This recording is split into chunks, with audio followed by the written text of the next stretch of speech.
کیا کوئی قاری یا عالم قبرستان کے پاس سے گزر جائے تو 40 دن تک قبرستان والوں کو قبر کا عذاب نہیں ہوتا؟ ہائے ہائے ہائے، کدے کو پوچھ رہے کدے کو نے؟ پہلی بات یہ ہے کہ اس کا جواب تو پہلے میں آپ کو لاجیکل اور اینٹی وینم پھکی والا جواب دیتا ہوں کہ اگر دیوبندیوں کا قاری یا امام کسی بریلوی کی قبر کے پاس سے گزر جائے تو بریلوی بزرگ سے پوچھے وہ کہے گا ہو سکتا ہے وہ مطلب اتنے نوست پہ گئی ہوتی عذاب ود ہی جائے، کہے گا کہ نہیں؟ تو میرا خیال ہے اس کے اندر ہی جواب ہے، سارے ایک دوسرے کے بارے میں کہیں گے، اس طرح کرنے سے کچھ نہیں ہوتا،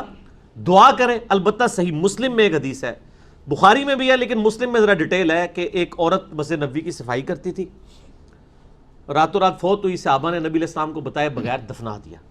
2-3 دن بعد آپ نے کہا وہ حبشی عورت نظر نہیں آ رہی،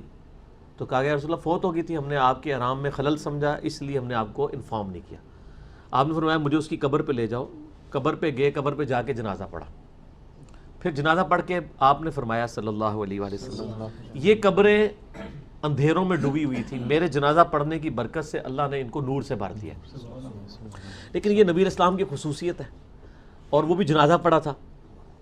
اور سبحان اللہ تو آپ کہہ رہے ہیں، لیکن خطرناک بات یہ ہے کہ وہ بریلوی دیوبندی اہل حدیث شیعہ کی قبریں نہیں تھی، صحابہ کی قبریں تھیں،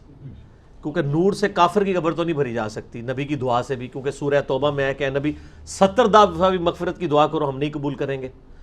تو اس کا مطلب ہے کہ یہ نبی کی صحبت ہونا، نبی کا زمانہ پانا بھی کسی کے لیے بینیفیشری نہیں ہو سکتا اگر اس کے اعمال صحیح نہیں۔ صحیح مسلم میں حدیث ہے، بخاری میں بھی اس کا کچھ حصہ ہے، مدعم نامی ایک غلام تھا نبی صلی اللہ علیہ وآلہ وسلم کا، وہ آپ کو سفر و حضر میں وضو کرواتا تھا، آپ کی سواری کا کجاوا کستا تھا، غزوہ خیبر کے موقع پہ اسے تیر لگا، وہ شہید ہو گیا۔ صحابہ نے کہا اس کو جنت مبارک ہو، آپ فرمایا تم جنت کہہ رہے ہو؟ اس نے ایک مال غنیمت کی چادر چوری کی تھی، وہ آگ کی بنا کے اس کے اوپر ڈال دی گئی ہے۔ اللہ نے یہ پرواہ نہیں کی ہے کہ یہ حضور کو وضو کرواتا، تو اسی کہنا اسی بزرگاں دے جناب وضو پیر دھونے ہیں بخشے جاون گے، اور نبی علیہ السلام کو وضو کروانے والے کا بھی اللہ نے لحاظ نہیں کیا۔ اور مسلم شریف کے الفاظ ہیں کہ کچھ صحابہ نے کیجولی چند ایک رسیاں مال غنیمت میں سے ایک خیر ہے یہ تو کوئی اتنی ورتھ والی چیز نہیں، وہ اپنے گھر لے گئے تھے، وہ بھی لا کے انہوں نے وہاں رکھ دی کہ کہیں یہ ساڑھے گاٹے نہ فٹ ہو جان۔ تو سر تسی کتے بیٹھے ہو، عقل نہ ہوئے تو موجہ ہی موجہ، عقل ہوئے تو سوچا ہی سوچا۔ ٹھیک ہو گیا جی؟